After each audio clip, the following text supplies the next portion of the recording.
Mukesh Chandrakar YouTube पर Bastar junction नाम से अपना चैनल चलाते थे और बस्तर जैसे दुर्गम नक्सल प्रभावी क्षेत्र में पत्रकारिता किया करते थे। जनवरी 3 को उनकी लाश स्थानीय ठेकेदार के सेप्टिक टैंक में पाई गई, जिसने पत्रकारों के बीच सनसनी फैला दी। नए साल की शुरुआत एक ऐसी खबर से भरी रही जो पत्रकारिता जगत से जुड़ी थी। बस्तर के स्थानीय ठेकेदार के यहाँ सेप्टिक टैंक में एक पत्रकार की तैरती लाश मिली। ये लाश एक ऐसे युवा पत्रकार की थी जो बस्तर के दुर्गम इलाकों में स्वतंत्र पत्रकारिता करता था। ऐसे इलाके में जहां काम करने के अपने डर और खतरे होते हैं। मगर हैरानी ये कि मौत की वजह खूंखार नक्सली नहीं, बल्कि सिस्टम का ही वो भ्रष्ट अंग था जिससे हर कोई जूझता है। YouTube channel buster junction. बात 32 साल के मुकेश चंद्राकर की, जिनका बस्तर जंक्शन नाम से एक यूट्यूब चैनल था। करीब 1,67,000 के आसपास सब्सक्राइबर्स और 1 करोड़ से अधिक उन्होंने व्यूज पाए थे। इस चैनल पर साल 2021 से लेकर अब तक 486 वीडियोस डाले गए थे, जिसमें हालिया वीडियो 23 दिसंबर को डाली गई, जिसका शीर्षक था नक्सलियों ने हथियार के नोक पर युवक का किया अपहरण, फिर हत्या कर तालाब किनारे फेंक दिया शव। जाहिर है, चैनल और पत्रकार अपने काम को लेकर खासे एक्टिव थे।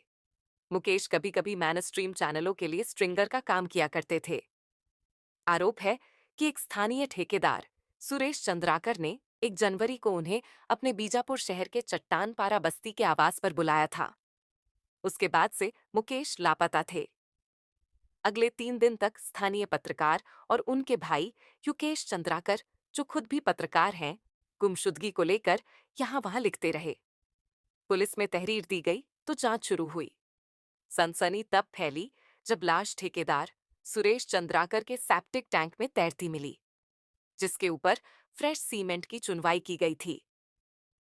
यह घटना निर्देशक अनुराग कश्यप के किसी फिल्म के प्लॉट सरीकी है, जहां कोई हत्यारा हत्या करने के बाद लाश को छुपाने के लिए ऐसे तिकड़म करता दिखाई देता है। ठीक वैसे ही जैसे निठारी कांड में मासूम बच्चों को मारने के बाद बंगले के पीछे सड़े गले, गंदे नाले और सीवर में लाश फेंक दी गई थी। इसमें कोई शक नहीं कि मौके पर मिले तमाम सबूत इस ओर इशारा करते हैं कि मुकेश चंद्राकर की हत्या में सुरेश चंद्राकर का हाथ है। बल्कि आशंका इस बात की अधिक ही है कि ठेकेदार ने मुकेश की पत्रकारिता के चलते ही उसकी हत्या की हो। हत्या की वजह दरअसल जिस खबर को मुकेश की हत्या से जोड़कर देखा जा रहा है, वह 24 दिसंबर की है, जो बस्तर में हो रहे एक सड़क निर्माण में भारी गड़बड़ी को लेकर एक एनडीटीवी में प्रकाशित हुई थी। हालांकि यह रिपोर्ट पत्रकार नीलेश त्रिपाठी द्वारा लिखी गई थी, मगर कहा जा रहा है कि इसमें मुकेश भी सहायक की भूमिका में नीलेश त्रिपाठी के साथ थे। यह सड़क बीजापुर जिले के नक्सल प्रभावित इलाके गंगालूर से नेल्सनार तक बनाई जा रही थी और इसके ठेकेदार सुरेश चंद्राकर थे। कथित तौर पर इसी खबर के बाद पत्रकार मुकेश को बार बार ठेकेदार द्वारा मिलने के लिए बुलाया जा रहा था। इसमें कोई शक नहीं कि पत्रकार को अपने पेशे के चलते जान गंवानी पड़ी होगी, क्योंकि जिस तरह की निर्भीक पत्रकारिता मुकेश करते आए थे, वे भ्रष्ट लोगों के आंखों में चुभने जैसा ही था।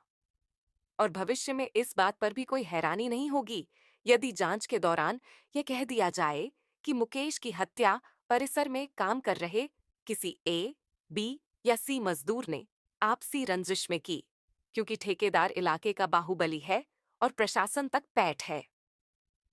आदिवासियों की आवाज बनने की कोशिश। जाहिर है, मुकेश साहसी पत्रकार थे। अपने चैनल पर अपलोड किए अधिकतर वीडियोस में उन्होंने सिस्टम और नक्सलियों के बीच पिसते आदिवासियों के हालातों को दिखाने की कोशिश की। उदाहरण के लिए, आदिवासियों की बेबसी के साथ सिस्टम और नक्सल संगठन की शव यात्रा वाले थंबनेल वीडियो में वह एक ऐसी घटना पर रिपोर्ट बनाते हैं जिसमें एक बच्चे की मौत नक्सलियों द्वारा इलाके में लगाए प्रेशर आईडी की चपेट में आने से हो जाती है। और इलाके की सड़क का हाल ये है कि परिवारजन को शव ले जाने के लिए 3 किलोमीटर पैदल रोड तक चलना पड़ता है। ऐसे ही एक दूसरे वीडियो, चांद पर परचम लहराने वाले देश में जुगाड़ पर जिंदगी थंबनेल के साथ टूटे पुल की दुर्दशा दिखाते हैं, जहां ग्रामीण लोग महीनों से टूटे पुल की फरियाद प्रशासन से लगाते हैं, पर कोई राहत न पाते देख जुगाड़ के सहारे खुद ही पुल बना लेते हैं। अपने हाल के वीडियो में वे नक्सल हिंसा में मारे गए एक बुजुर्ग के परिवार वालों पर स्टोरी कवर करते हैं।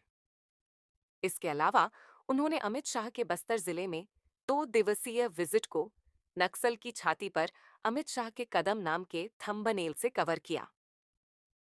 ये सारी रिपोर्टिंग बताती है कि वे निर्भीक काम करते आए थे, जिसका खामियाजा जान देकर उन्हें उठाना पड़ा। वो भी तब जब राज्य में पत्रकार सुरक्षा अधिनियम कानून लागू है। आज जिस तरह मुकेश की हत्या हुई है, उसके लिए जिम्मेदार कहीं न कहीं मैनस्ट्रीम मीडिया भी दिखाई देती है। बीते कुछ सालों में उसने अपनी इमेज बुरी तरह गिराई है, जो 180 देशों में शर्मनाक 159वें नंबर पर है। मसलन तमाम चैनल अब न्यूज रूम में कन्वर्ट हो गए हैं, जहां पत्रकार कम और चीखने चिल्लाने वाले एजेंडाधारी एंकर ज्यादा दिखाई देते हैं। 4 पैनलिस्ट बैठाकर 1 घंटा काट दिया जाता है। खबर व जानकारी के नाम पर धार्मिक बहसें दिखाई जाती हैं। इसके चलते संस्थागत पत्रकार लगभग गायब हो गए हैं। ये इन जगहों को छोड़कर यूट्यूब उद्यमी पत्रकार बन गए हैं। अब चेहरे पर पत्रकारिता हो रही है, और इसी राह पर इस संस्थानों से छटके पत्रकार भी स्वतंत्र रूप से चल पड़े हैं। यहाँ न कोई संपादक है न संपादन, किस खबर पर रेवेन्यू आएगा, कौन सी न्यूज व्यूज देगी, कौन रियायत लेगा और कौन रडार में आएगा, अधिकतर खेल इसी का चलता है। यूट्यूब ने साधारण से मोबाइलधारी को भी पत्रकार बनने का अवसर दिया है। इसके कुछ फायदे हैं, जैसे किसी संपादक से आदेश नहीं लेने पड़ते और मनमर्जी चलती है। पर कुछ नुकसान भी हैं, जिसमें एक नुकसान मुकेश चंद्राकर के रूप में सामने है। ऐसा नहीं है कि मुकेश की हत्या कोई इकलौता मामला है। पत्रकारों पर हमले बीते सालों में काफी बढ़े हैं, पर स्वतंत्र पत्रकारिता के लिहाज से यह हत्या ज्यादा सनसनी इसलिए फैलाती है क्योंकि यूट्यूब में पत्रकारिता कर रहे पत्रकार भी चेहरे पर ही पत्रकारिता करते हैं।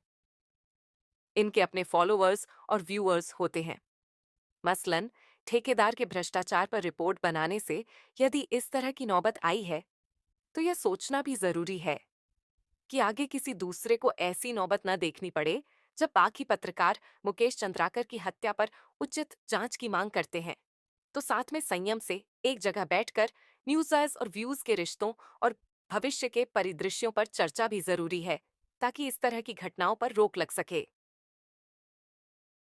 हमारे चैनल क्राइम ट्राइब को सब्सक्राइब करना ना भूलें। वीडियो को अंत तक देखने के लिए आपका बहुत बहुत धन्यवाद। आपका दिन मंगलमय हो।